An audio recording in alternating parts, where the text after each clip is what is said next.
Qarabağda şəhid olan şəxsin həyat yoldaşı indi çətinliklərlə üzləşir. Görəsən o çıxış yolu tapa biləcəkmi? Bir də bilirsən,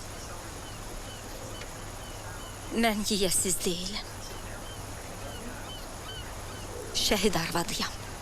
Gördüyünüz film 2008-ci ildə çəkilib. Filmin baş qəhrəmanı isə Mədnə adlı aktrisadır. Onun həyat yoldaşı Qarabağ müharibəsində şəhid olub. Mədnənin həyat yoldaşı ilə aralarında dini nikah olsa da, rəsmi nikaha girməyə vaxt olmadığı üçün indi çətinliklərlə üzləşir. Filmdə Qarabağ müharibəsində həyat yoldaşını itirən qadınların problemləri qabardılmağa çalışılır. Onların üzləşdikləri haqsızlıqlar, məmurların fürsətçiliyi göstərilir. Sevdiyin insanı itirməyin ağırlığı və bu hisslə yaşamağın çətinliyi çatdırılır. Baş rollarda Ayan Mirqasımova, Bəstü Cəfərova, Fuad Poladov oynayır. Filmin rejissoru Oqtay Mirqasımov, adı isə Günaydın Mələyimdir. Sizcə Qarabağ mövzusunda çəkilən ən yaxşı filmlərimiz hansılardır? Xatırladıqlarınızı rəydə yazın.